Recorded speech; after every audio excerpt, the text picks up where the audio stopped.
আসসালামু আলাইকুম। আশা করি আল্লাহর রহমতে সবাই অনেক ভালো আছো। আমরা এখন ট্যাক্সেশন ইন বাংলাদেশ এই সাবজেক্টের একটি গুরুত্বপূর্ণ চ্যাপ্টার কোম্পানি খাতে আয়। এই কোম্পানি খাতে আয় নির্ণয়ের যে বেসিক ফর্মুলা আছে এই ফর্মুলাটি প্রথমে আমাদের দেখাবো। তারপর আমরা মূল বই থেকে অঙ্ক সমাধান করব ইনশাআল্লাহ। যারা লাইভে যুক্ত হয়েছো আমার কথা ক্লিয়ারলি শোনা ও বোঝা যাচ্ছে কিনা একটু জানাও।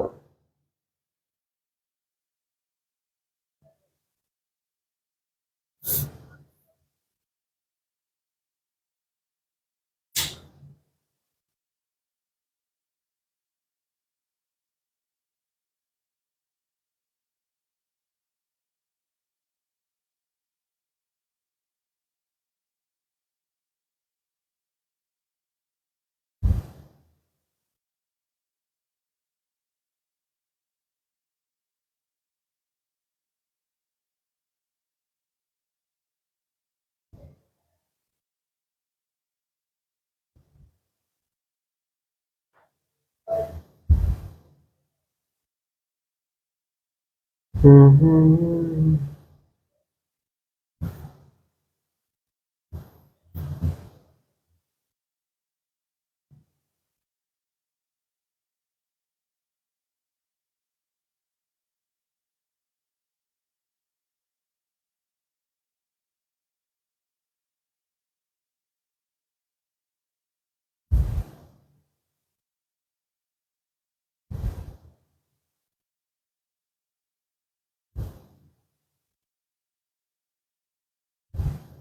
ওকে, লক্ষ্য করো আমাদের আজকের অঙ্ক কোম্পানি খাতে আয়।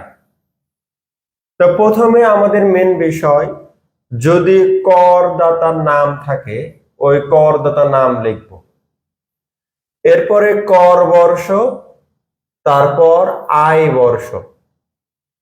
এখন সাধারণত তোমাদের পরীক্ষায় যে অংশটি আইবে, তোমরা এখন বর্তমানে ২৬ সালে আছো, তার মানে তোমাদের কর বর্ষ ২৫-২৬ আসতে পারে, আর আয় বর্ষ ২৪-২৫। তবে পরীক্ষায় যা আইবে তাই লিখবা, ওটা নিয়ে কথা নাই। আয় বর্ষ কত আসতে পারে ভাইয়া? ২৪-২৫। আর কর বর্ষ ২৫-২৬, এটা আসতে পারে। তবে যদি ব্যতিক্রম হয়, কোশ্চেনে লেখা থাকবে যা তাই লিখবা। আয় বর্ষ ২৪-২৫ থাকলে ২৪-২৫ দিলা, ঠিক ১ বছর পরে হয় কর বর্ষ, আয় বর্ষর পরে। আর যদি কোশ্চেনে কর বর্ষ থাকে তাহলে তার ১ বছর আগে কি হবে? আয় বর্ষ হবে। কথা ক্লিয়ার? ওকে, এখন পরবর্তী যে বিষয়গুলো, এগুলো পরীক্ষায় সাধারণ অবস্থায় থাকে না, ডট ডট লিখে রাখতে পারো। যেমন টিন নাম্বার, TIN, টিন। তারপরে সার্কেল নং, কর অঞ্চল, এগুলো থাকে না, জাস্ট লিখে ডট ডট দিতে হয়। তাহলে আমরা এখন নির্ণয় করবো মূলত মোট আয় নির্ণয়। কোন হিসাব থেকে? কোম্পানি। এইগুলা জাস্ট মুখস্থ করলেই যে মনে থাকবে এমন না, আমি টেকনিক দিব, এই টেকনিক গুলো তোমাদের মনে রাখতে হবে। যদি এই টেকনিক গুলো মনে রাখতে পারো তাহলে তোমাদের জন্য ইজি হয়ে যাবে, বুঝেছো? কারণ অনেকগুলা নিয়ম, তো এই নিয়ম আসলে মনে রাখা টাফ হয়ে যায়। এজন্য আমাদের কিছু নিয়ম মনে রাখতে হবে, সেই নিয়মের আলোকে আমরা ক্যালকুলেশন করতে পারবো।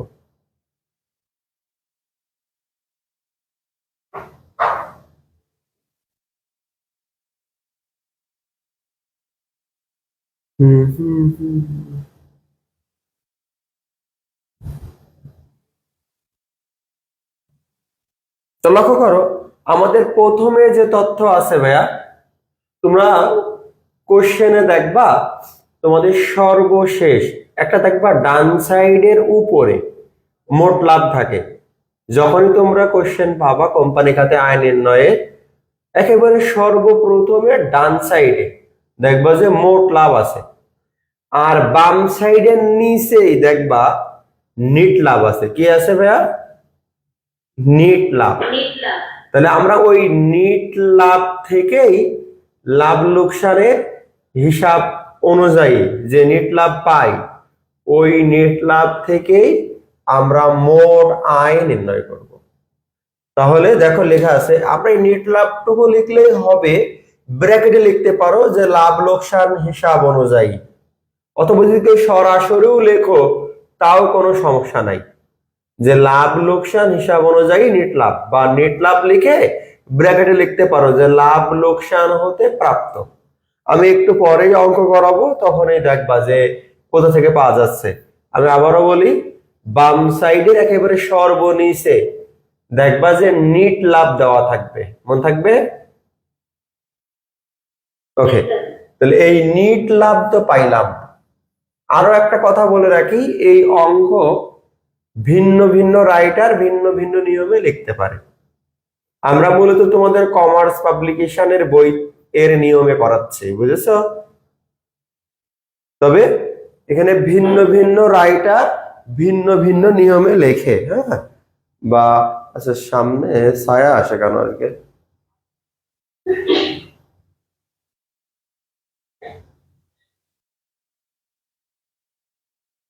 ওকে, একটু কাঁপাকাঁপি করতেছে। কাঁপতেছে কেন?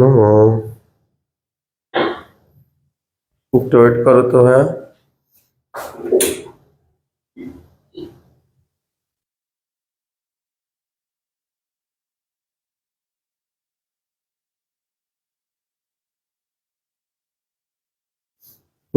এখন কাঁপা মনে হচ্ছে একটু কমেছে। ওই যে বললাম কোম্পানি খাতে আয় নির্ণয় করতেছি ভাইয়া, কোম্পানি খাতে আয়। তো এখন আমি তোমাদের যে কথা বলতেছি, আমরা কমার্স পাবলিকেশনের বইয়ের নিয়মে করাচ্ছি। তো লক্ষ্য করো, এই নিট লাভ তো প্রথমে লিখলাম, এই নিট লাভ কোথায় থাকবে আবার বলো? একেবারে বাম সাইডের নিচে, কারণ দুইটা লাভ থাকে তো, একটা মোট লাভ আর একটা নিট লাভ। আমরা ওই নিট লাভের আলোকে করি। এবার দেখো, সব থেকে গুরুত্বপূর্ণ যে বিষয়, যোগ আইটেম, মানে ওই নিট লাভের সাথে আমি কি কি আইটেম যোগ করব। এর মাঝে দেখো লেখা আছে অনুমোদনযোগ্য ব্যয়।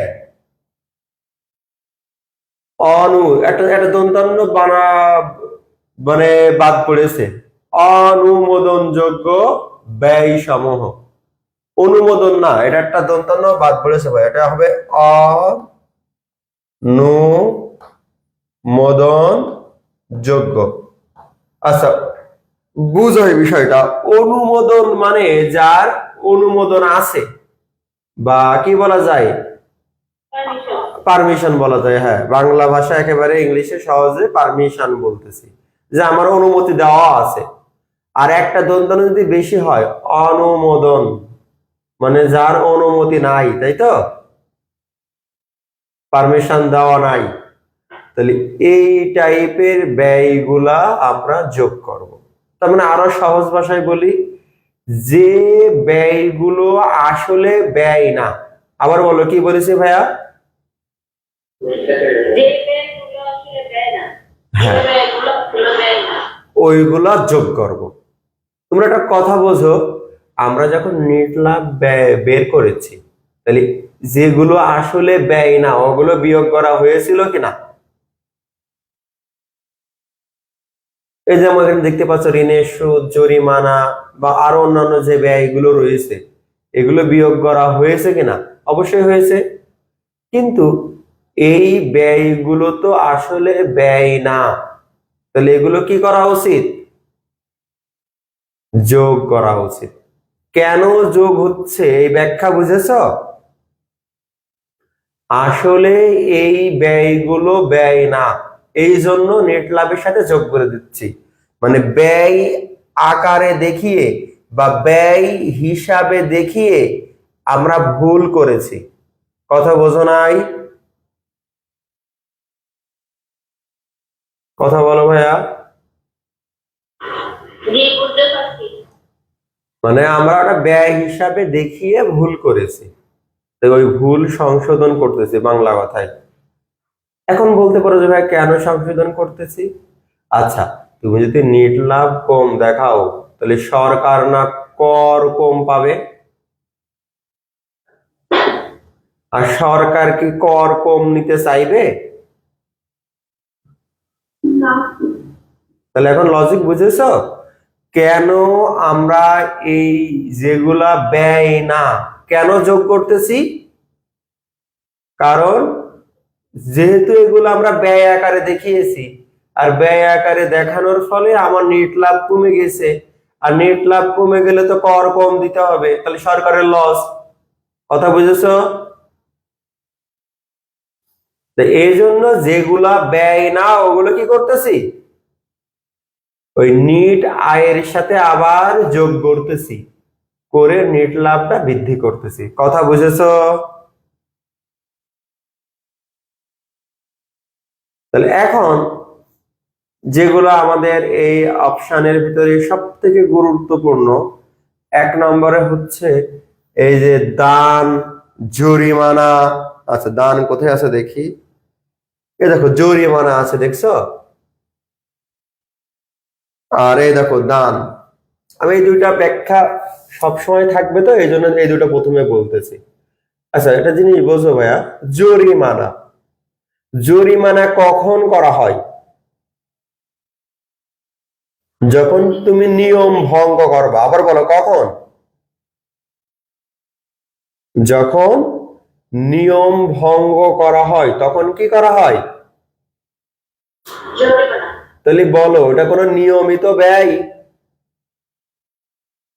না, এই জন্য যোগ করা হয়েছে। এরপর করো দান। দান করলে তোমার কি হবে? সব হবে, বা তোমার হচ্ছে নাম হবে যে অমুক ব্যক্তি দান করেছে এত টাকা। মাঝে মাঝে দেখো না, কোনো একটা প্রতিষ্ঠান বা কোনো একটা কি বলা যায় সেবাধর্মী যে কোনো কোনো কিছুতে দান করলে অমুক ব্যক্তি 1 লক্ষ টাকা দান করেছে, বা 10 লক্ষ টাকা দান করেছে, বা 5,000 টাকা দান করেছে, তাহলে তার ব্যক্তিগত সুনাম অর্জন হয়। ঠিক আছে? তাই এই যে দান, দান কি আমাদের ব্যবসায়ের কোনো নিয়মিত ব্যয়? না, নিয়মিত ব্যয় না। তার মানে সহজ কথায় আমি এই দুইটা আইটেমের মাধ্যমে তোমাদের বোঝানোর চেষ্টা করতেছি, যেগুলো নিয়মিত ব্যয় না এগুলো যোগ হবে। কথা ক্লিয়ার? মিতু, কথা ক্লিয়ার আপু? জি স্যার। এখন আরো তথ্য আছে, এগুলো একবার করে পড়ে নাও। সবগুলোর ব্যাখ্যা দিলে আমার হচ্ছে কোর্স শেষ হবে না। আমি তোমাদের এমন দুইটা ব্যাখ্যা দিলাম, এই দুইটা ব্যাখ্যার মাঝে বাকিগুলো বুঝে নেবা। হ্যাঁ, এরপর দেখো যেগুলো আসলে ব্যয় না, যেমন ঋণের সুদ, অনাদায়ী দেনা সঞ্চিতি, অবচয়ের সঞ্চিতি, ব্যাংক কমিশন, দালালি, গাড়ি রাখার শেড, ব্যবস্থাপনা পরিচালকের প্রদত্ত কমিশন, কলকবজা, আমদানি কর, কর সংক্রান্ত আপিলের আইন খরচ, কর বা আয়কর, আয়কর সঞ্চিতি, কুঋণ সঞ্চিতি, ব্যাংক চার্জ, ঋণপত্র বিক্রয়ের দায় গ্রাহকের কমিশন, ঋণপত্রের বিলি খরচ, নববর্ষের কর্মচারীর উপহার, এই যে প্রাথমিক খরচাবলী, বিলম্বিত বিজ্ঞাপন, বিলম্বিত গবেষণা খরচ, অবলোককের দস্তরি, অনুমোদিত প্রভিডেন্ট ফান্ডের, এই যে তথ্যগুলা, এটা কোনোটাও নিয়মিত ব্যয় না। আর নিয়মিত ব্যয় না বলে এগুলো যোগ হবে। এখন বলতে পারো ভাইয়া এতগুলোর মধ্যে যেমন আপনি দুইটা ইম্পর্টেন্ট বললেন, জরিমানা আর দান, এছাড়া আর কি আসতে পারে? এছাড়া তোমার আসতে পারে আয়কর সঞ্চিতি, কুঋণ সঞ্চিতি, এরপরে যে বিলম্বিত বিজ্ঞাপন, প্রাথমিক খরচাবলী, এইগুলা তোমাদের জন্য বেশি গুরুত্বপূর্ণ। এরপরে অবচয়ের জন্য সঞ্চিতি আসতে পারে, তবে যেগুলো দাগালাম এইগুলা তোমাদের জন্য বেশি গুরুত্বপূর্ণ। বুঝেছ? আর এই যে আয়কর বা কর, এটা ওয়ান কাইন্ড উত্তোলন। আয়কর, জীবন বীমার প্রিমিয়াম, এগুলো তোমরা ইন্টারমিডিয়েট থাকতে শিখেছো, এগুলো কি বলা হয়? উত্তোলন। তো ওগুলো তো ব্যয় না, এই জন্য যোগ করা হয়, বুঝেছো? ওকে, তাহলে নিট লাভের সাথে যোগের আইটেম গুলো পাইলাম। এবার আমাদের বাদের আইটেম, অনুমোদন যোগ্য ব্যয় সমূহ। উপরে ছিল দন্তনেটা বেশি, মনে লেখা ভুল আছে, অন হবে অনুমোদন। এখন যদি যে ব্যয়গুলো কি হবে অনুমোদন আছে, সাধারণত এখানে থাকে না, যেমন এখানে দিস দেখো অনুমোদিত অবশ্যই বা যোগ করি না আদায়, আদায় এর অংশটা আমাদের যোগ করতে হয় কুরিন আদায়, আর অনুমোদন যোগ্য যদি কোনো অবশ্যই থাকে ওটা বাদ দিতে হয়। সাধারণ অবস্থায় এই দুইটা থাকে না, টেনশনের কোনো কারণ নাই। এবার দেখো তোমাদের পরবর্তী যে তথ্য, অকারবারি আয় সমূহ বাদ দিতে হবে। কি দিতে হবে আবার বলো? যেগুলো কারবারের আয় না, মানে এক কথায় কোম্পানির সাথে জড়িত আয় বাদে অন্য যত আয় আছে সব কি অকারবারি আয়। তাহলে অকারবারি আয় প্রথমে বাদ দিতে হবে। এর মধ্যে থাকতে পারে আর্থিক পরিসম্পদ হতে আয়, মূলধনী আয়, করমুক্ত সরকারি সিকিউরিটি সুদ, সিকিউরিটি সুদ, সরকারি সিকিউরিটি সুদ বা করযোগ্য সিকিউরিটি সুদ, শেয়ার অধিহার, লভ্যাংশ, আয়পত্র, যন্ত্রপাতি বিক্রয়, ভগ্নাবশেষ বিক্রয়, শেয়ার হস্তান্তর, করমুক্ত, এই জাতীয় অনেক আইটেম থাকতে পারে। এখন বলতে পারো যে ভাইয়া এখানে আমাদের ইম্পর্টেন্ট কোনগুলা? ইম্পর্টেন্টের ভিতরে মূলধনী লাভ। মূলধনী লাভটা কেমন? মনে করো তোমার একটা সম্পদ ক্রয় ছিল 30,000 টাকা, ওই সম্পদ তুমি বিক্রয় করেছো 40,000 টাকা, তাহলে লাভ কত? 10,000। এটাকে আমরা মূলধনী লাভ বলি। আচ্ছা, এছাড়া তোমার থাকতে পারে কর মুক্ত সরকারি সিকিউরিটি সুদ, এরপরে আইবাপত্র বিক্রয়জনিত লাভ, এরপরে কি আছে দেখো তো, লভ্যাংশ, শেয়ার অধিহার, এইগুলো আমাদের বেশি থাকে, এই অন্যান্য আয়ও থাকে। যাই হোক, এর ভিতরে থাকে না, অন্য জায়গায় ইম্পর্টেন্ট, কিন্তু এর ভিতরে এইগুলা বেশি থাকে। আচ্ছা, তাহলে আমরা অঙ্ক করার সময় আরো বিস্তারিত বোঝাই দেবো, টেনশন না। এবার লক্ষ্য করো, তোমরা প্রথমে নিট লাভ লিখলা, এই নিট লাভের সাথে যেগুলা আসলে অনুমোদিত না, মানে যে ব্যয়গুলো নিয়মিত না, ওই ব্যয়গুলো কি করলা? বাহ, এই তো বুঝেছো। আর আমরা পরের মাঝেটুকু দরকার নেই, এর পরেরটা বুঝবো। এর পরেরটা যেগুলো অকারবারি আয়, ওগুলো কি করব? বাদ দিলাম, এই তো বুঝেছো। তাহলে বাদ দিয়ে যেটা হলো ওটা পুরোটাই ব্যবসায়িক বা কারবারি। এই কথা বলতে ক্লিয়ার কিনা বলো? কখনো যদি কোশ্চেনে ব্যবসায়িক বা কারবারি আয় চাই, তাহলে এই যে পর্যন্ত করলাম এই পর্যন্তই শেষ, না বোঝনি? তাহলে প্রথম কাজ আমাদের ব্যবসায়িক বা কারবারি আয় বের করা, আর এর জন্য যেগুলো ব্যয় না ওগুলো যোগ করলাম, আর যেগুলো কারবারের আয় না ওইগুলো কি করলাম? তাহলে এর থেকে সহজ নিয়ম আর হয় বলো? সহজ ভাষা না? এখন আমরা কিন্তু উপরে হেডলাইন দিলাম কারবারের আয় নির্ণয় না মোট আয় নির্ণয়? মোট আয় নির্ণয়, ইয়েস। তাহলে একটু আগে যেগুলো অকারবারি আয় বলে বাদ দিলাম, ওইগুলা আবার কি করব? যোগ করব। মানে এক কথায় যতটুকু কর দিতে হবে অতটুকু, যেগুলোর কর দেওয়া লাগে না ওগুলো যোগ করা লাগবে না। মন থাকবে আমার কথা? এখন বলতে পারো স্যার একবার যোগ করছেন একবার বিয়োগ দিচ্ছেন, মানে প্রথম বিয়োগ করার উদ্দেশ্য ছিল কারবারের আয় নির্ণয়, যদি ওই পর্যন্ত পরীক্ষায় চাই ওই পর্যন্তই শেষ। কিন্তু তোমরাই বোঝো, একটু ঠান্ডা মাথায় চিন্তা করো, পরীক্ষায় মোট আয় চেয়েছে, তাহলে কারবারের আয়ের সাথে অন্যান্য আয়ও যোগ করা লাগবে কেনা, তাই বলো খালি। লজিক বুঝেছো?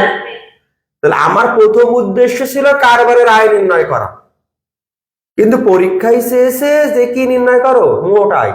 তাহলে এরপর অন্যান্য আয়গুলো দেখাতে হবে কিনা? এবার বুঝেছো? তাহলে এই অন্যান্য আয়গুলো যদি দেখাতে হয় ওগুলো যোগ করে আমাদের মোট আয় বের হয়। এর মাঝে দুইটা আইটেম বেশি গুরুত্বপূর্ণ। লভ্যাংশ করার সময় 80 দিয়ে ভাগ কত দিয়ে গুণ? 100। মন থাকবে?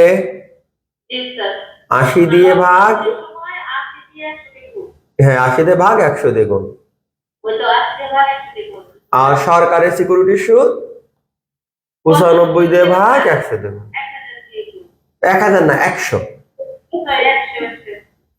ঠিক আছে, এখন আমাদের এই তথ্য গেল। এবার দেখো এই কর দায় নির্ণয়টা, ওই যে তোমরা মোট আয় নির্ণয় শিখলা, এবার আবার কি শিখতে হবে? কর দায়। এখানে তোমাদের যে কথা বলবো, এই ছক মুখস্থ করতে গেলে সো টাফ। আমি যখন একটা বোর্ড কোশ্চেন দেখাবো, ওখান থেকে অঙ্ক থেকে যখন এই ছক দেখাবো তখন ইজি হয়ে যাবে, তখন আর মুখস্থ করা লাগবে না।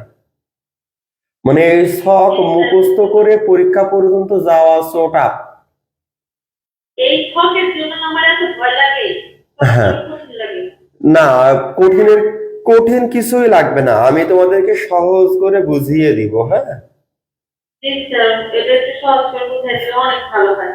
হ্যাঁ, এখন তোমাদের এই ছক আপাতত দেখার দরকার নেই। আমি যখন অঙ্ক করাবো, অঙ্কের মাধ্যমে দেখাই দেবো, তখন তোমার এই ছকটা ইজি হয়ে যাবে, এমনিতেই ইজি হয়ে যাবে। আর ইজি যখন হয়ে যাবে তখন তুমি এমনিতেই পারবা, তখন এই ছকটা একবার দেখবা ক্লিয়ার হয়ে যাবে। এখন তোমার অঙ্কের মাধ্যমে কিছু দেখানোর চেষ্টা করি। আর প্রথমে দেখো, তোমাদের প্রথম কাজ থাকবে, এই যে আমি শীট দিয়েছি, এই শীট থেকে ক বিভাগ পড়া। ক বিভাগ পড়লে এই অধ্যায় সংক্রান্ত অনেক তথ্য তোমরা জানতে পারবা, বুঝেছো? আচ্ছা, এখানে প্রথমে অনেক অঙ্ক দেওয়া আছে যেগুলো আমাদের এখন প্রয়োজন নাই। আমরা তোমাদের গুরুত্বপূর্ণ 2-5টা অঙ্ক দেখাবো, এরপর আমরা কি করব, তোমাদের বাসার কাজ দিয়ে দিব এই সাবজেক্টের। দেওয়ার পর কি হবে, তোমাদের যে যে অঙ্কগুলোয় সমস্যা সেগুলো সলভ করাবো। না হলে যদি আমি গড়ান তোমাদের সব করাই, তা তোমাদের কাছে এই অঙ্ক তখন কঠিন মনে হবে। আমার কথা বুঝেছো ভাইয়া? আমি বোর্ড কোশ্চেনের অঙ্ক নিয়ম শিখাই দিব খুব ভালোভাবে। দেওয়ার পর তোমাদের আবার এই চ্যাপ্টারে তো আমি পুরোটাই শীট দিয়ে দিয়েছি, দেখো তোমাদের হোয়াটসঅ্যাপ গ্রুপে। তো ওই জায়গায় তোমার 1 সপ্তাহ মনে করো বাসার কাজ দিলাম, দেওয়ার পর তোমরা অন্য অঙ্কগুলো দেখবা। দেখার পর কোন অঙ্কে তোমাদের সমস্যা হচ্ছে এগুলো আমাকে জানাবা, আমি সেইগুলোর উপরে আর একটা লাইভও নিব। মানে আজকে লাইভে কিন্তু এটা শেষ করতেছি না, আমি তো আরো লাইভ নিব। আমি যেগুলো লাইভে করাবো সেগুলো তো করবাই, এর পাশাপাশি অন্য অন্য অঙ্কগুলাও তোমরা দেখবা। কথা বুঝেছো? এখানে ব্যতিক্রম কিছু অঙ্ক থাকবে, ওই ব্যতিক্রম গুলো আমি নিজে নিজেই দেখাবো, টেনশন নাই। তবে যেগুলো তোমাদের মেন আসে অধ্যায় থেকে, সেই অঙ্কগুলো আগে তোমাদের শেখাবো। শেখানোর পর বাসার কাজ দিব, দিয়ে কোন টাইপের অঙ্কে সমস্যা সেগুলো বুঝাবো। যেমন দেখো এখানে তোমাদের আছে জাতীয় বিশ্ববিদ্যালয়ের প্রশ্ন ও সমাধান, দেখছো? আমি যে তোমাদের বেসিক বুঝাইলাম, সেই বেসিকের প্রয়োগ শিখাবো আমি তোমাদের এখন। হ্যাঁ, কথা বোঝো নাই? হ্যাঁ, তোমরা তো প্রথম থেকে আসো, দেখো আমি তোমাদের বুঝাবো, এমনিতেই পারবা। উপরে দেখো একটা লেখা আছে প্রগতি কোম্পানি লিমিটেড, তার পরিশোধিত মূলধনের 15% শেয়ার আইপিও। আইপিও এর পূর্ণরূপ তোমরা ইন্টারমিডিয়েটে থাকতেও শিখেছো, যারা ভালো করে ক্লাস করছো। ইনিশিয়াল পাবলিক অফারিং, আবার বলো কি? অফারিং, মাধ্যমে হস্তান্তর করে কত পার্সেন্ট শেয়ার? 15%। 2024 সালে 30 জুন সমাপ্ত বছরে তথ্য দেওয়া আছে। ওকে, তোমাদের এবছর এই 24-এর পরিবর্তে 25-এর আসতে পারে খুব সম্ভবত। হ্যাঁ ভাইয়া, ওই প্রথমেই বললাম তোমার আয় হতে পারে 24-25 আর কর হতে পারে কত 25-26। 25-26। তো এই কোম্পানির ক্ষেত্রে ওই উল্লেখযোগ্য কোনো পরিবর্তন হয়নি, এজন্য টেনশনের কোনো কারণ নাই। এখন আমরা তোমাদের যে কথা বলবো, প্রগতি কোম্পানি লিমিটেড, দেখো এই তথ্য লাভ লোকসান হিসাবে তথ্য দেওয়া আছে। তাহলে আমি তোমাদের বলেছিলাম দেখো সবার উপরে একটা মোট লাভ আছে, দেখছো? হ্যাঁ, দেখতে পাচ্ছি। আরে দেখো বা সাইডে সবার নিচে কি আছে? আর নিট লাভ আছে, সবার নিচে বাম সাইডে। এই নিট লাভ দিয়ে আমরা অঙ্ক শুরু করব, না বোঝনি? জি। সবাই বুঝেছো ভাইয়া? জি স্যার, জি স্যার। আচ্ছা, তোমরা যদি একটা অঙ্ক ভালো করে দেখো তাহলে এই অধ্যায়ের, এই দেখো যে অঙ্কটা করাচ্ছি এই অধ্যায়ের সব থেকে গুরুত্বপূর্ণ অঙ্ক। আর 80 থেকে 90% অঙ্ক এই নিয়মেই পরীক্ষায় আসে, আর প্রত্যেকবার আসে। কথা বুঝেছো কিনা? জি স্যার। তাহলে তোমরা, আমি তোমাদের কিন্তু যেই চ্যাপ্টার থেকে যে অঙ্কগুলা বেশি আসে সেইগুলা করানোর চেষ্টা করতেছি, ঠিক আছে? আচ্ছা, আজকে ঝামেলা হচ্ছে কেন বুঝলাম না, কাঁপতেছে কেন জানি, কাঁপে না তো অন্যদিন। আচ্ছা, আর একটা আলো দিয়ে দেখি।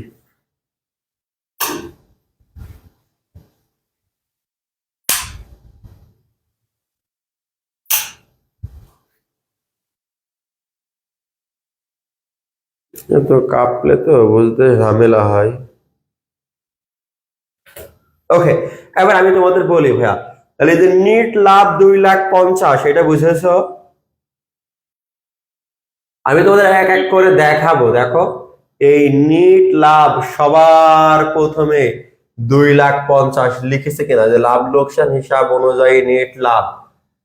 এবার আমি যেটা বলেছিলাম, দেখো করদাতা সেই কোম্পানির নাম লিখেছে, দেখো কর বর্ষ 24-25 আর আয় বর্ষ কত 23-24। তোমাদের এবার পরীক্ষায় আসতে পারে আয় বর্ষ কত 24-25 আর কর বর্ষ কত ভাইয়া 25-26। 25 হবে। এইটা আসতে পারে তোমাদের জন্য, তবে পরীক্ষায় যা আইবে সেই অনুযায়ী করবা। তাহলে বলো এই নিট লাভ নিয়ে কারো কোনো সমস্যা আছে? এবার তোমাদের শিখাইছিলাম যোগ, তোকে একটা দন্তন্য বেশি দিতে বলেছিলাম, মনে আছে? যোগ অনুমোদন যোগ্য খরচ সমূহ, দেখেছো? জি স্যার। মানে যে খরচের আসলে অনুমতি নাই। নাই। আর তোমরা বলো বুঝে বুঝে উত্তর দিবা। আমি একটা অঙ্ক এমন ভাবে বুঝাবো তোমাদের অন্য অঙ্ক যাতে দেখলেই মনে হয় যে না আমি এই অধ্যায় থেকে আসলেই পারবো। ভালো করে বুঝো, বেতন একটা ব্যবসা প্রতিষ্ঠানের স্বাভাবিক খরচ কিনা, একটু কথা বলবা। খরচ। ব্যবসা প্রতিষ্ঠান চালাইতে হলে বেতন দেওয়া লাগবে না লাগবে না? লাগে। তাহলে এইটা নিয়ে কথা নাই, এ পাস হয়ে গেছে, এর কোনো কাজ নেই, না বোঝনি? জি। অফিস ভাড়া লাগবে না লাগবে না? লাগবে। তাহলে এটাও পাস হয়ে গেছে, এটা নিয়েও কোনো কথা নাই। এরপরে বলো সাধারণ খরচা বলি লাগে না লাগে না? লাগে। তাহলে এটা নিয়েও কোনো কথা না। দান, ব্যবসা প্রতিষ্ঠান চালাইতে হলে দান করতেই হবে, এর কোনো মানে আছে? না। তাহলে এই 10,000 টাকা আমরা এখন খরচ না ধরে যোগ করবো, না বোঝনি? বুঝতে পারছি। এরপরে জরিমানা, এটা কি ব্যবসা প্রতিষ্ঠান চালাইতে হলে জরিমানা লাগবেই, এর কোনো মানে আছে? না। না। তার মানে এইটাও আমরা কি করব যোগ করব। দেখো 10 আর 5 আগে দেখাই আসি তোমাদের, তাহলে আরো বিশ্বাস হবে। দেখো দান জরিমানা 10 5 বিশ্বাস হয়েছে? জি। ওকে। বিজ্ঞাপন ব্যবসা প্রতিষ্ঠান পরিচালনা করতে লাগে না লাগে না? লাগে, ইয়েস। যেমন আমার এই যে কোচিং, আমি মাঝে মাঝে এই বিজ্ঞাপন দিই না, যে থার্ড ইয়ারে নিউ ব্যাচ শুরু হয়েছে, সেকেন্ড ইয়ারে নিউ ব্যাচ শুরু হয়েছে, হ্যাঁ, বা কোনো কোনো সময় আমরা ডিসকাউন্টও দিই। তো এগুলো তো ওয়ান কাইন্ড বিজ্ঞাপন, তাই না ভাইয়া? জি স্যার। কুঋণ ব্যবসায়ের প্রতিষ্ঠানের অঙ্গ, কারণ কি ব্যবসা চালাইতে হলে কুরিন সৃষ্টি হয়, ওনাদের কোনো সৃষ্টি হয় না, হয় না? হ্যাঁ হয়। এটা ব্যবসায়ের স্বাভাবিক কাজ নাকি বলো? এবার আমরা বলেছিলাম একটুক্ষণ আগে কর বা আয় কর, এটা কি ওয়ান কাইন্ড উত্তোলন। এটা আবার কোনো কোনো বইতে দেখায় না, আমরা কমার্স পাবলিকেশনের বইয়ের নিয়মে করাচ্ছি তো এনারা হচ্ছে আয়কর উত্তোলন আকারে ধরছে বা কর, এটা যেহেতু উত্তোলন আকারে ধরতেছে তাহলে এটা খরচ না, এই জন্য কি ধরতেছে, এটা যোগ করতেছে। এই 5,000 টাকা কি করতেছে, যোগ করতেছে। যোগ করতেছে। এটা কিন্তু ভিন্ন রাইটার এটা নাও দেখাইতে পারে, আমি আবারও বলতেছি। তবে তোমরা টিকা লিখে দিবা, কোনো সমস্যা নাই। ভিন্ন রাইটার ভিন্ন মতবাদে অঙ্ক করবে, সেটা রাইট হিসাবে বিবেচিত হবে, ঠিক আছে? আচ্ছা, এবার আসো, বীমা প্রিমিয়াম ব্যবসা প্রতিষ্ঠান চালাইতে হলে লাগে না লাগে না? লাগে। নিরীক্ষা ফি লাগে? লাগে। ওই যে দেখো না 2-5 বছর পর পর অডিটর আসে অডিট করতে। জি। ওকে, তাদের ফি দেওয়া লাগবে না লাগবে না? হ্যাঁ লাগে। লাগবে। এবার দেখো অবশ্যই ব্যবসা প্রতিষ্ঠানে হয় না হয় না? হ্যাঁ হয়। তাহলে আমরা এখানে মাত্র 3টা আইটেম পাইলাম, 2টা মেন, দান আর জরিমানা। আর এই আয়করটা মেন কোনো আইটেম না, তবে আমরা কমার্স অ্যাপ্লিকেশনের বইয়ের নিয়ম অনুসারে এটা করাচ্ছি, যেটা উত্তোলন আকারে ধরাচ্ছি, ধরে এটা আমরা যোগ করে দিচ্ছি, না বোঝনি? এটা যদি না কোনো সমস্যা হবে? সমস্যা নেই, এখন ভিন্ন রাইটার ভিন্ন মত অবলম্বন করতেছে, যেহেতু আমরা শেখাচ্ছি তোমরা আমাদের নিয়মেই করাইও, ঠিক আছে? না হলে একটা প্রশ্ন ছিল, আর করার পর বসে রাখতে পরে করে দিতে হবে কি কোনো সমস্যা হবে উপরে? সমস্যা না, আমি যেভাবে বোঝাচ্ছি এভাবেই বোঝো, কারণ নিয়ম কানুনের ব্যাপার স্যাপার আছে তো, যেভাবে বোঝাচ্ছি এভাবে করো, হ্যাঁ? আচ্ছা, তাহলে এই আইটেম গুলো গেল। এরপর লক্ষ্য করো, আমাদের নিচে আরো কিছু ব্যয় থাকতে পারে, নিচে কিছু তথ্য থাকতে পারে, ওগুলো মানতে হবে। আমরা উপর থেকে দেখলাম যে এই হতে পারে। এবার দেখো 1 নম্বর আইটেম, আয়কর আইন মোতাবেক অনুমোদনযোগ্য অবচয় কত হাজার, 10,000। কিন্তু এখানে অবচয় দেওয়া আছে কত? 40,000। তবে তুমি বুঝতে পেরেছো কিনা দেখো তো ভাইয়া, কর ফাঁকি দেওয়ার জন্য তুমি অবচয় বেশি দেখাইছো, ধরতে পেরেছো? তাহলে ওই যারা নিরীক্ষা করতে আইবে, অডিট করতে আইবে, ওরা বুঝে ফেলবে না? হ্যাঁ বুঝি। ওরা তো ধরবে, ওরা তো আর এমনি এমনি ওই তোমার হচ্ছে পড়াশোনা করে নাই, তাই না? এই যে সিএ চার্টার্ড অ্যাকাউন্ট হয়, তাই না? এই যে যারা এক কথায় অডিটর, অডিট করতে আসে, তাহলে অবশ্যই তাদের ওই সম্পর্কে জ্ঞান আছে, তুমি কোথায় কোথায় জালিয়াতি করতে পারো, ঠিক তো? অবশ্যই। তাহলে আয়কর আইন মোতাবেক অবচয় হওয়ার কথা ছিল কত? 10,000। তাহলে তুমি ইচ্ছা মতো অবচয় ধরতে পারবা না। ইচ্ছা মতো এরা অবচয় 40 ধরেছিল, কিন্তু দেখতেছে না অবচয় হওয়ার কথা 10, তাহলে কত বেশি লিখেছে? 30। তাহলে ওই 30,000 এখন যোগ করে দিতে হবে। আমার কথা ক্লিয়ার? হ্যাঁ বুঝতে পারছি। এই দেখো 30,000 টাকা যোগ করেছে কিনা? জি যোগ করছেন। বাহ। এবার দেখো বিজ্ঞাপন খরচ 5 বছরের জন্য দেওয়া হয়েছে, তাহলে দেখো বিজ্ঞাপন আমাদের পুরোটা খরচ হয়নি, এখানে খরচ দেওয়া আছে কত হাজার?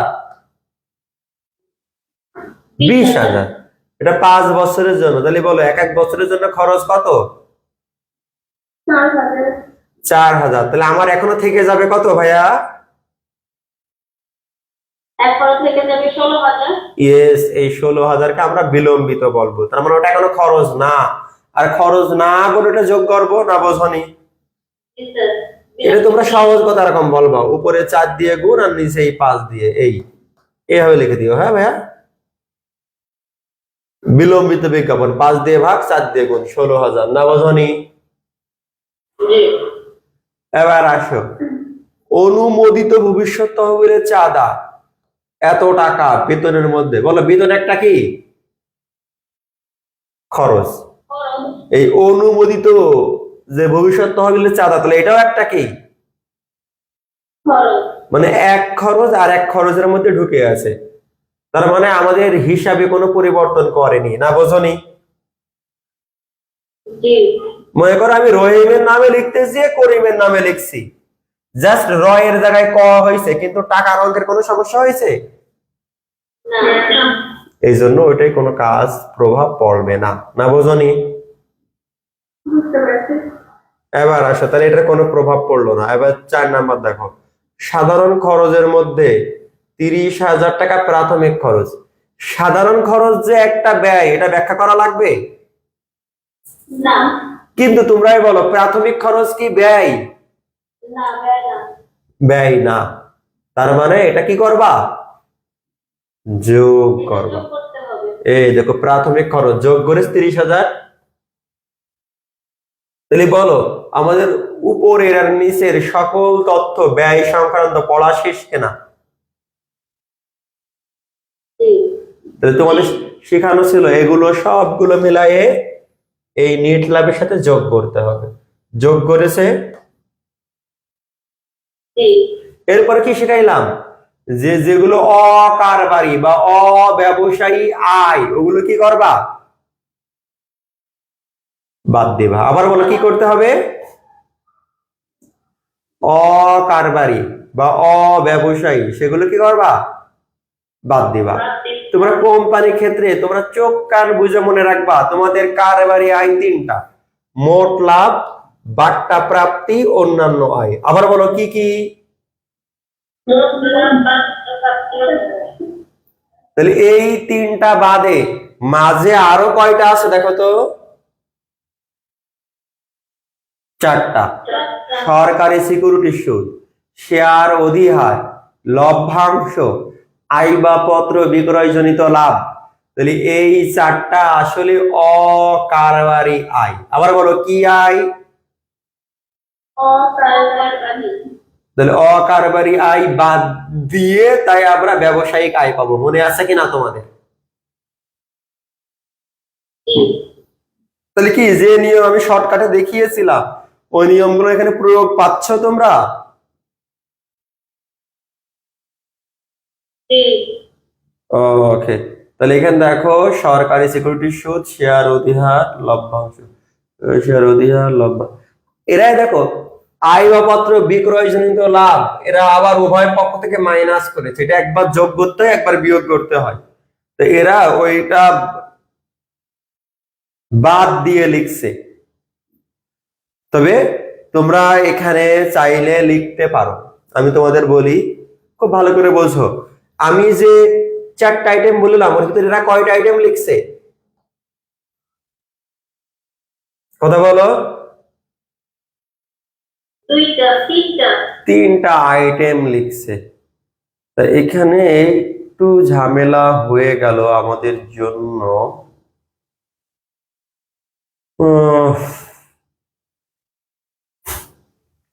কমন পাবলিকেশনের নিয়ম থেকে করাচ্ছি, তারপরেও যদি নিয়মে ঝামেলা পাকাই তাহলে সমস্যা। আচ্ছা, এরপর এটাই দেখি, একটু ওয়েট করো, কারণ আমি আয়াপত্র দিয়ে করাইলে বেশি ভালো বোঝানো যায় এরা কি সব জায়গায় একই কাজ করছে কিনা।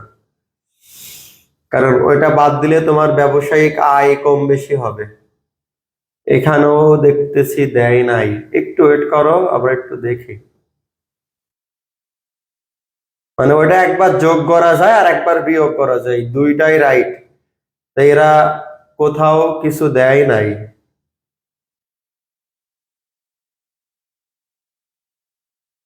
অব্যবসায়ী, করমুক্ত, শেয়ার, লভ্যাংশ, না, এখানেও দেয় নাই। একটু ওয়েট করো, দেখি কোনো অঙ্ক ওরা ওইভাবে দিয়েছে কিনা, আমরা যেভাবে করাই। এই যে দিয়েছে, এই যে ভাইয়া। বিক্রয়জনিত লাভ এই যে। হ্যাঁ, তা আমি তোমাদের একটা নিয়মেই করাইতে চাচ্ছি, যে এই নিয়মটাই তোমরা কি করতে পারবা, অঙ্ক সবগুলো সলভ করতে পারবা। এখন এক এক জায়গায় এক এক নিয়ম করাইলে তোমাদের হচ্ছে কি বলা যায়, ব্রেনটে চাপ পড়বে যে কখন কি করব। তো এই জন্য দেখো আমি উপরে যে অঙ্কগুলো করালাম, যে অঙ্কটা, ওই অঙ্কে যা যা করাইছি দেখো এখানেও তাই তাই আছে। তার মানে আমাদের বোঝাইতে খুব বেশি কষ্ট হবে না। নিট লাভ আগে শেখাইছিলাম। দেখো অনুমোদনযোগ্য ব্যয়ের মধ্যে দান ছিল, জরিমানা ছিল, কর ছিল, বিলম্বিত বিজ্ঞাপন ছিল, অপচয় ছিল, প্রাথমিক খরচ ছিল, সবগুলো ছিল। এবার দেখো, তাহলে এই পর্যন্ত আমার শেখানো শেষ, এটা তো বুঝেছো। এবার আমার অব্যবসায়িক আয় সমূহ বাদ দিতে হবে। তো দেখো এখানে অব্যবসায়িকের ভিতরে এই দিক তাকায় লক্ষ্য করবা যে মোট লাভ, বাট্টা প্রাপ্তি আর কি। তাহলে এই তিনটা বাদ, এখানে কয়টা আছে এখন? করমুক্ত, শেয়ার অধিহার, করযোগ্য, লভ্যাংশ, আয়পত্র বিক্রয়জনিত লাভ। দেখো ওই পাঁচটা এখানে দিয়েছে কিনা। মানে আমার এই নিয়মে করাইলে তোমাদের বুঝাইতে সুবিধা হবে, তোমরা সহজে মনে রাখতে পারবা। আমি তো উপরে চাইলেই বলতাম যে দরকার নেই, একবার লাভ যোগ একবার লাভ বিয়োগ করার দরকার নেই, ওটা বাদ দিয়েই চলো। কিন্তু তোমাদের এমন একটা নিয়ম শেখাতে চাচ্ছি যেই নিয়মে তোমরা সকল অঙ্ক করতে পারো। কথা ক্লিয়ার? একটাই শেখাবো নিয়ম, আমরা খুব বেশি নিয়ম শেখাইলে তো মনে রাখতে পারবা না। তোমরা ওই নিয়মে অঙ্কগুলো করবা, বুঝেছো? তাহলে উপরের অঙ্কটা আমাদের নিয়ম যেভাবে করাই একটু ব্যতিক্রম ছিল, তাই আমি এখানে চলে আসলাম, দেখছো? তাহলে এইগুলো আমরা যোগ করে বাদ দেবো। দেখো তো বাদ দিছে, কারণ এই আইটেম গুলো পরে আবার যুক্ত হয় অন্য নিয়মে করতে হলে, নিচে আবার কাজে লাগবে। আমি যদি ভিন্ন নিয়মে করাই তখন তোমার গড়মিল হয়ে যাবে উত্তর, বুঝেছো? গড়মিল হলে যে খুব বেশি সমস্যা ট্যাক্সের অঙ্কে তা না, টিকা দিয়ে দিলেই সব ঠিক আছে। তবে একটা নিয়মে শেখাই আমরা, যে নিয়মে করাবো। তাহলে এই পর্যন্ত বুঝতে তোমাদের কোনো সমস্যা আছে কিনা? তাহলে ব্যবসায়ী হতে আয় হলে এ পর্যন্ত শেষ হয়ে যেত, কিন্তু কোশ্চেনে তো মোট আয় চেয়েছে। কি চেয়েছে? তাহলে এই যে অন্যান্য যে অব্যবসায়িক আয় আছে এগুলোরও প্রয়োগ দেখাতে হবে। তাহলে এগুলো নতুন করে অকারবারি আয় বলে বা অব্যবসায়িক আয় বলে কি করব? যোগ করব। এটা খুব মজার বিষয়, এগুলোই খুব ভালো করে গুরুত্ব দিয়ে শেখো। লিখাই আছে কর মুক্ত, তাহলে এটাকে এর উপরে কি আর কর দেওয়া লাগবে? তাই দেখো লিখে নিলাম কর মুক্ত 50,000, লিখে বাদ অকর ধার্য সম্পন্ন। নিয়ম ক্লিয়ার কিনা বলো তো? আচ্ছা, এরপর আমাদের দেখো শেয়ার অধিহার। এই শেয়ার অধিহার আমাদের সরাসরি কাজ হয়। আপাতত এটা আমাদের অব্যবসায়িক আয়, বাংলা কথায় এই অব্যবসায়িক আয়ের মধ্যে সেই আইটেম গুলোই যুক্ত হবে যার উপরে কি করতে হয়? কর দিতে হয়। তো এই শেয়ার অধিহারের উপরে কর দেওয়া লাগে না। এখন বলতে পারো যে ভাইয়া কর মুক্তর উপরেও তো কর দেওয়া লাগে না, কিন্তু ওটা তো অকার্যধার্য সম্পূর্ণ লেখা যায়, এই জন্য লিখছি। না লিখলে তাও ক্ষতি ছিল না। মানে এই উপরের এই আইটেম থেকে যার উপরে কর দিতে হবে শুধু সেইগুলো যোগ হবে, বুঝেছো? তো কর মুক্ত অকার্যধার্য সম্পূর্ণ লেখা যায়, তাই লিখে দিলাম। কিন্তু শেয়ার অধিহারের উপরে কর দেওয়া লাগে না, এই জন্য লিখতে হয় না। এবার দেখো কর যোগ্য সিকিউরিটি আছে কত? 20,000। তোমরা জানো এই নিয়ম, 95 দিয়ে ভাগ, 100 দিয়ে গুণ। এরপরে লভ্যাংশ আছে, লভ্যাংশ নিয়ম কি? 80 দিয়ে ভাগ, 100 দিয়ে গুণ। আমি আবার বলতেছি, এই যে পিডিএফ, এই পিডিএফ এ কিন্তু অনেক কিছু গড়মেল হবে, কিন্তু আমি যে নিয়মটা শেখাচ্ছি প্রপারলি এই নিয়মটা দিয়ে করবা, তাহলে তোমার ম্যাক্সিমাম অঙ্ক সব একই নিয়মে হবে। তাহলে তোমার আর কোনো মনের ভিতরে খটকা থাকবে না। কথা বুঝেছো? এবার এই যে এর উপরও কর দিতে হয়, তাহলে এই 10,000 টাকা সরাসরি লিখে দিল। তাহলে দেখো করো, এই তিনটা আইটেম নতুন করে যোগ হলো, যোগ হয়ে কি হলো? মোট আয়। আর ওই যে 1,36,000 ছিল কিন্তু ব্যবসা হতে আয়, মনে থাকবে? আচ্ছা, এই আমরা চাইলে এই কর মুক্ত এখানে না লিখলেও হতো, যেহেতু এই লাস্টের তিনটার উপরে কর দেওয়া লাগছে, তাহলে এই তিনটা লিখলেই হতো না, বোঝনি? এই তিনটা লিখলেই হতো। আর যেহেতু ওই কর মুক্তকে আমরা অকার্যধার্য লিখতে পাচ্ছি তাই লিখেছি, লিখলেও হয় না লিখলেও হয়, এই কথাটুকু। এখন শেয়ার অধিহার কেন লিখিনি? ওর উপরে কর দিতে হয় না, এই জন্য লিখিনি। কথা বুঝেছো? আসবাবপত্র এই যে নিচে লেখা আছে,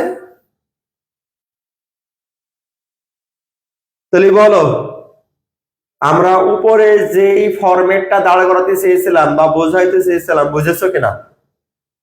জি। এবার দেখো জয়, শুনতে পাচ্ছ? হ্যাঁ, শুনতে পাচ্ছি স্যার। এবার আমরা যে নিয়মটা তোমাদের ওই নিয়মে শেখাইনি, বলেছিলাম যে এই কর দায় থেকে শেখাবো, মনে পড়ে? জি। তাহলে এই কর দায় থেকে যদি শিখতে হয় খুব ভালো করে বোঝো। তোমার একটু আগে দেখলা যে ব্যবসা হতে আয় হয়েছে কত, সব সময় আমি এই যে এখন যে লজিক দেখাবো এই লজিক দিয়ে দিয়ে অঙ্ক করবা, ক্লিয়ার হয়ে যাবে। এই ব্যবসা হতে আয় হয়েছিল কত হাজার? 1,36,000। এর উপরে 22.5%। আবার বলো কত পার্সেন্ট? 22,500। দেখো ব্যবসা হতে আয় 22.5%, এর উপরে কাটবা, কেটে কত হলো? করের পরিমাণ কত হলো? 30,600। এই তথ্য ক্লিয়ার কিনা? জি। প্রথমে আমরা ব্যবসা হতে আয়ের উপরে 22.5% করব, ক্লিয়ার? জি। এবার আমাদের মূলধনী লাভ হতে আয়, এটা হেডিং, এটা হেডিং, এটা হেডিং। এই মূলধনী আয় কোনটা? যন্ত্রপাতি বিক্রয়জনিত লাভ, বায়ুপত্র বিক্রয়জনিত লাভ এখানে আছে না নেই? আছে। কত হাজার টাকা আছে? 10,000। এর উপরে 15%। তাহলে আর একটা তথ্য পাইলা তোমরা। এটা কি রুল? হ্যাঁ হ্যাঁ, আমি যা শেখাচ্ছি এগুলোই রুলস। ওই উপরে রুলস শিখাইনি যাতে অঙ্কের মাধ্যমে ডিরেক্টলি বোঝো। আমি ধাপে ধাপে মুখস্থ করে নেবো তোমাদের, এখন টেনশন নিও না, সকল দায়িত্ব আমার। তাহলে আমরা আবার বলো ভাইয়া, প্রথমে কার উপরে কাটবো? ব্যবসা হতে আয়ের উপরে। 22.5%, 1 নাম্বার ধাপ চলে গেল।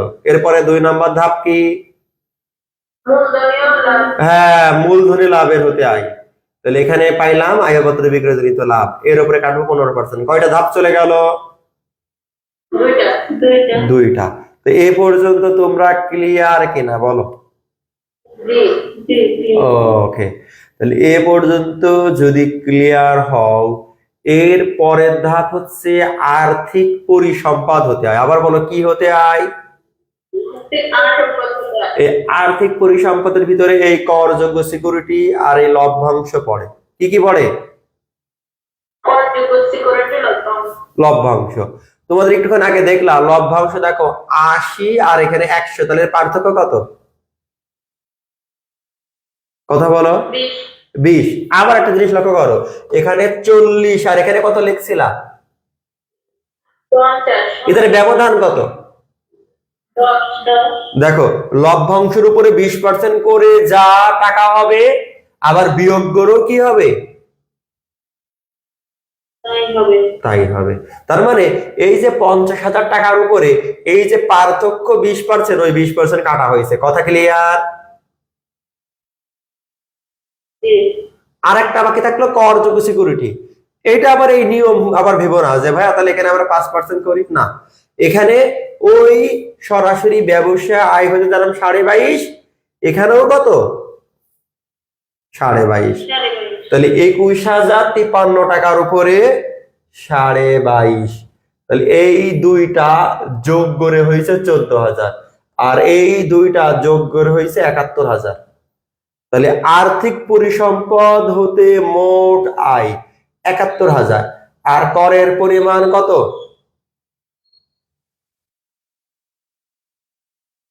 আমি তোমাদের আরেকবার বুঝাই, আবার চোখ বন্ধ করো, আমার সাথে সাথে বলো। 1 নম্বরে ব্যবসা হতে আয়ের উপরে 22.5%, এটা মুখস্থ হয়েছে। 2 নাম্বার ছিল মূলধনে লাভ হতে আয়, এর উপরে 15%, এটা মুখস্থ হয়েছে। এই দুইটা সরাসরি আউট অফ কলামে চলে গিয়েছে। কথা ক্লিয়ার? ওই দুটো নিয়ে আর কোনো কথা নেই না, বোঝনি আমার কথা? আচ্ছা, তাহলে এটা 1 নাম্বার যদি ধাপ ধরি, আর এটা আমাদের 2 নাম্বার ধাপ। এরপরে আমাদের 3 নাম্বার ধাপ হচ্ছে আর্থিক পরিসম্পদ হতে আয়। আবার বলো কি? এটা 3 নাম্বার ধাপ। এই 3 নাম্বার ধাপের ভিতরে তোমরা দেখলা আর্থিক পরিসম্পদ হতে আয়, এর মধ্যে দুইটা আইটেম সাধারণত, একটা লভ্যাংশ, যে টাকা আমরা ওই যে মোটাঙ্কিত করব তার উপরে কত পার্সেন্ট, 20%, আর একটা করযোগ্য সিকিউরিটি সুদ, ওর উপরে 22.5%। কথা বুঝেছো? এটা আউট অফ কলামে যাবে না, কারণ এর এখানে এখনো কাজ আছে। আমার কথা বুঝেছো? বুঝতে পারছি। মানে হবে। প্রথম দুইটা আউট অফ কলামে চলে গেছে, ব্যবসা হতে আয় আর মূলধনী হতে আয়, না বোঝনি? আর আর্থিক পরিসম্পদ এখনো কাজ শেষ হয়নি, কেবল শুরু হলো। তাহলে আর্থিক পরিসম্পদের দুইটা আমরা কর নির্ণয় করলাম, একটা লভ্যাংশের উপর আর একটা কি করযোগ্য সিকিউরিটি সুদ। তাহলে এই দুইটা যোগ করে আমার কর হয়েছে কত? 14,737। এটা আমাদের ক নম্বর নিয়ম, 3 নাম্বার ধাপের ক নম্বর নিয়ম। এখন বুঝেছো? তাহলে আর্থিক পরিসম্পদ নির্ণয়ের আমাদের দুইটা ধাপ। আবার বলো, কয়টা ধাপ? দুইটা। তোমরা ওই আগে যে ছক দিকে ভয় পাচ্ছিলা, দেখো ওই ছক এখন একেবারে ঠুটস্থ হয়ে যাবে, একেবারে ইজি হয়ে যাবে। এরপরে যদি কঠিন মনে হয় তখন আমার বলবা যে ভাইয়া তাহলে আগে থেকে ছক মুখস্থ কেন করালেন না, এখান থেকে কেন করালেন। এই কথাগুলো এখন ক্লিয়ার হবে। তোমরা আবার বলো, 1 নম্বরে ব্যবসা হতে আয় 22.5 সরাসরি, আর 2 নম্বরে মূলধনী লাভ সরাসরি 15% আউট অফ কলামে। 3 নম্বরে আর্থিক পরিসম্পদ হতে আয়, এটা ধাপ দুইটা। ক নাম্বার ধাপ পর্যন্ত বুঝেছো কিনা বলো আগে। এবারে খ নাম্বার ধাপ শেখো। এই খ নম্বরে একটা মুখস্থ বিদ্যা আছে, ধারা 163-2। আবার বলো কত? হ্যাঁ, আর্থিক পরিসম্পদ হতে আয়ের বিপরীতে ন্যূনতম কর। এবার বোঝো খুব ভালো করে, সেই ব্যাখ্যায় আমি যাচ্ছি। এখানে বলো এর ব্যবধান কত? তাহলে 21,053 উপরে 5%। আবার বলো এর ব্যবধান কত? তাহলে এর উপরে 20%। দেখো তো, এই টাকার উপরে 5%, এই টাকার উপরে 20% করে মোট কত টাকা হয়েছে?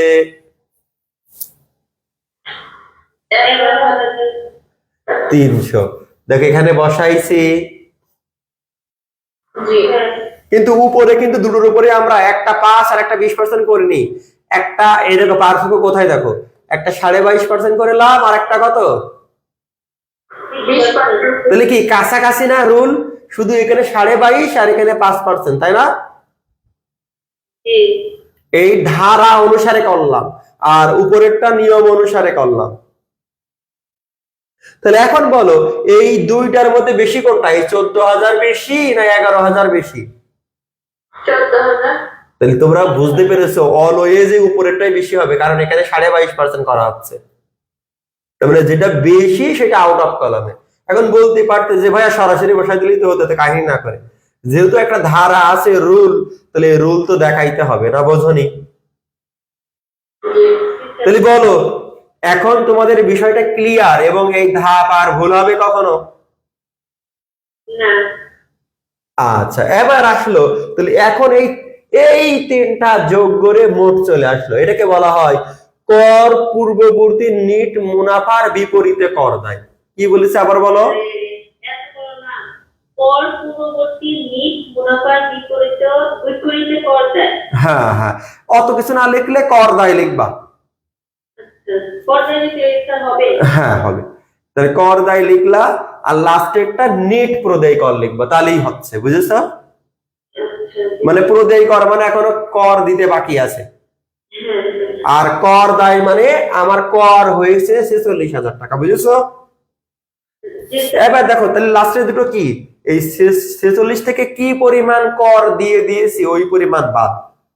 তো দেখো তোমার এখন এই ছকটা আমার মনে ইজি হয়ে গেছে, এখন আর ভুল হবে না তোমাদের। তাহলে দেখো কর কতটুকু দিয়ে ফেলেছি কেমনে বুঝবো? দেখো এখানে টাকা ছিল 20,000, এখানে আছে 21,000, তার মানে 1,053 টাকা দিয়ে দিয়েছি কর, না বোঝনি? হ্যাঁ বুঝতে পারছি। এখানে কর ছিল 40, এখানে আছে কত 50, তাহলে কত দিয়ে দিয়েছি? 10,000। এই তো, তাহলে মোট 11,053 টাকা কর দিয়েছি।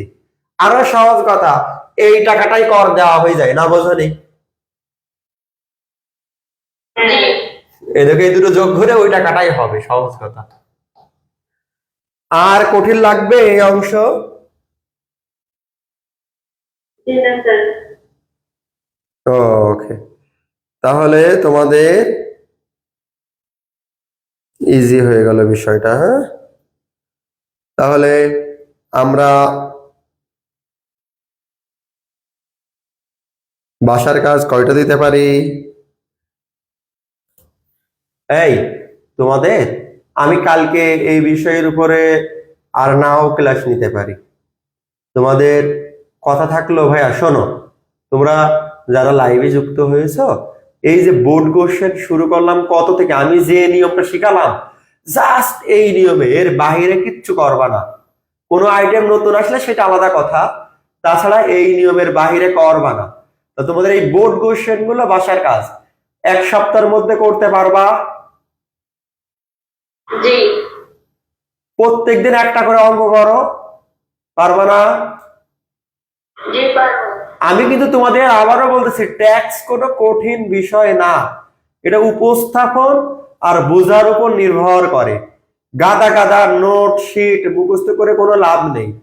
সত্যি কথা বলতে, আমি তোমাদের যদি পরীক্ষার আগে তোমরা যদি নোট নিয়ম কানুন মেনে চলো, তাহলে সর্বোচ্চ 10-12টা অঙ্ক দিলেই সব অঙ্ক কমন পড়ে। বুঝতে পেরেছো? মানে গাদা গাদা অঙ্ক করতে হবে, করে খুব ভালো রেজাল্ট করতে হবে এই সাবজেক্ট এমন না, অল্প কিছু অঙ্ক করবা ইনশাল্লাহ। এই দেখো, তাহলে এই 30 থেকে তোমাদের বোর্ড কোশ্চেন আছে। হ্যাঁ, এই 30 থেকে কয়টা বোর্ড কোশ্চেন আছে একটু দেখে দিই আমি।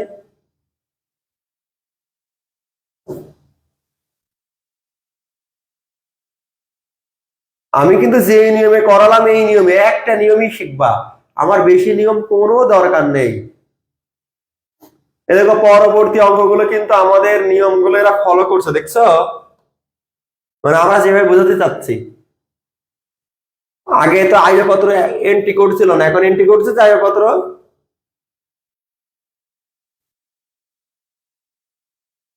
জাস্ট আমি যেটা বোর্ডে শিখালাম ওইটাই করবা, এর বাহিরে নিয়মের দরকার নেই। এখন দেখো, যেমন এইটা একটা বাড়তি আইটেম, এই যে লভ্যাংশ, এইটা ওয়ান কাইন্ড লভ্যাংশ, তাহলে এটা ওই সেম কাজ হবে, এটা তো করবাই না, বোঝনি? জি।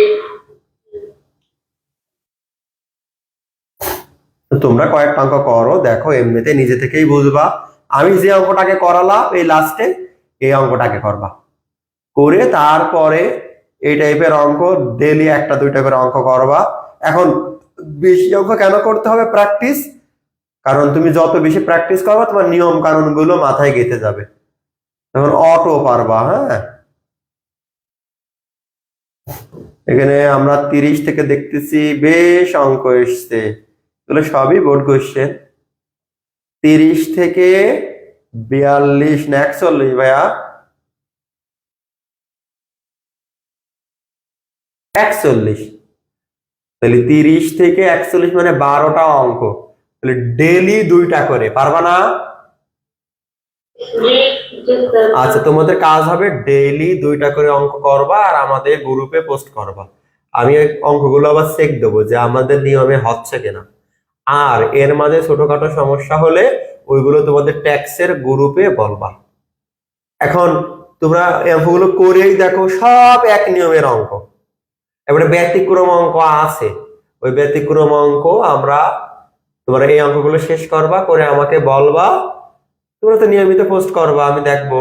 তাহলে এরপরে আমি ব্যতিক্রম ধর্মী এই চ্যাপ্টারের অঙ্ক শেষ করব, করে এরপরে গুরুত্বপূর্ণ আর একটা চ্যাপ্টার আছে অংশীদারি হিসাব, আমরা তখন ওই অংশীদারি হিসাবে চলে যাব।